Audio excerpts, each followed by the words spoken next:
Assalamualaikum warahmatullahi wabarakatuh. Perkenalkan, nama saya Nupriyanti Katamu, kelas A jurusan PG PAUD dengan NIM 16142308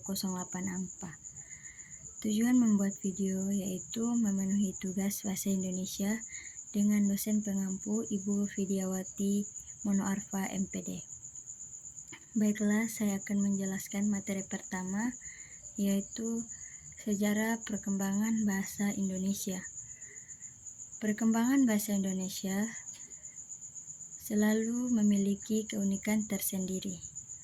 Kosakata asing yang diserap ke dalam bahasa Indonesia bertujuan untuk memperkaya perbedaan dan penyerapan kemurnian bahasa Indonesia tetaplah sama masa dulu dan masa kini. Adapun perkembangan bahasa Indonesia dapat dikelompokkan menjadi 3 bagian utama yang perlu diperhatikan. Ketiga bagian tersebut adalah bahasa Indonesia sebagai bahasa pemersatu, bahasa Indonesia sebagai bahasa negara, dan bahasa Indonesia sebagai bahasa internasional. Perkembangan bahasa Indonesia, lisan maupun tulisan, berkembang mulai pada saat terbentuknya, yaitu pada tanggal 28 Oktober tahun 1928 bersamaan dengan Sumpah Pemuda. Selanjutnya, perkembangan bahasa Indonesia dapat disoroti melalui zaman Sriwijaya yang menggunakan bahasa Melayu untuk bahasa pembelajaran kebudayaan. Baiklah, kita akan masuk pada materi yang kedua, yaitu kedudukan bahasa Indonesia.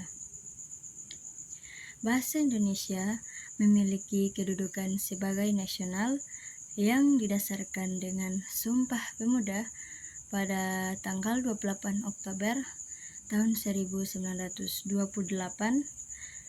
terutama pada butir ketiga yang berbunyi, "Kami putra-putri Indonesia menjunjung tinggi bahasa persatuan bahasa Indonesia." Bahasa Indonesia memiliki dua pengertian, yaitu sebagai bahasa nasional dan bahasa negara.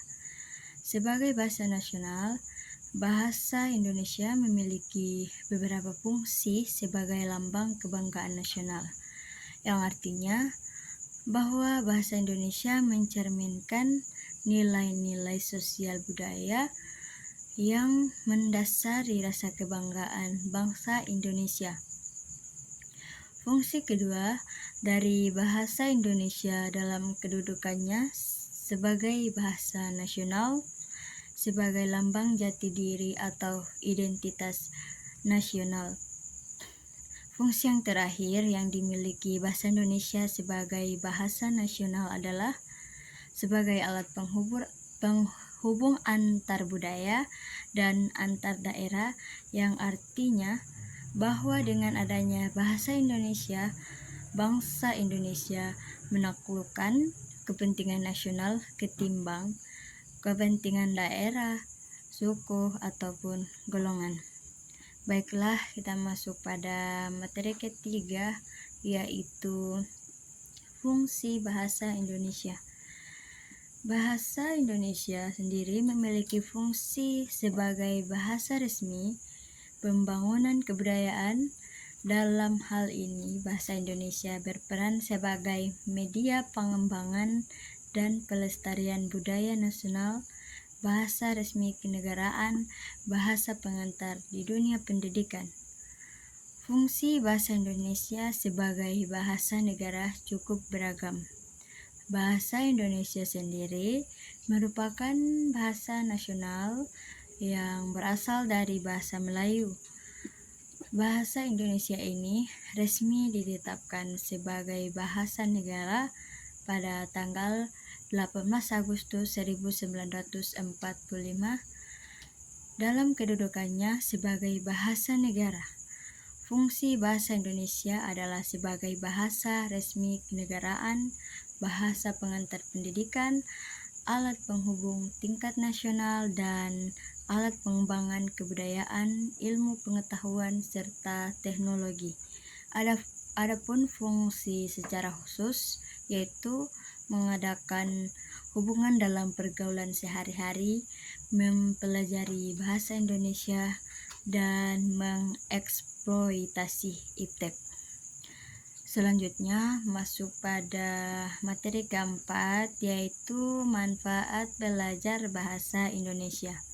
Manfaat belajar bahasa Indonesia yaitu menumbuhkan rasa cinta tanah air, melestarikan bahasa nasional, mempermudah komunikasi, mengenal nilai luhur budaya Indonesia, menumbuhkan ide kreatif, mempermudah mengekspresikan pikiran dan perasaan, meningkatkan kemampuan memecahkan masalah, mampu meningkatkan berbicara, meningkatkan daya ingat, dan melatih daya pikir. Lanjut, kita masuk pada materi yang terakhir, yaitu ragam bahasa ilmiah. Bahasa Indonesia ragam ilmiah adalah bahasa yang digunakan dalam menulis karya ilmiah. Bahasa Indonesia yang dimaksud adalah bahasa yang sesuai dengan kaidah bahasa Indonesia yang baik dan benar, baik dalam penulisan maupun secara tulisan. Selanjutnya, adapun ciri-ciri ragam bahasa ilmiah, yaitu struktur kalimat yang lugas, struktur teks bersifat formal, singkat namun lengkap, berisi analisis dan pembuktian, cermat dalam menggunakan unsur baku dan ejaan, terdapat istilah teknis dalam bidang yang berkaitan, objektif atau dapat diukur kebenarannya, dan yang terakhir yaitu konsisten dalam membahas topik. Baiklah, itulah pemaparan materi-materi dari saya. Mohon maaf bila ada salah pengucapan, lebih dan kurangnya saya mohon maaf. Wassalamualaikum warahmatullahi wabarakatuh.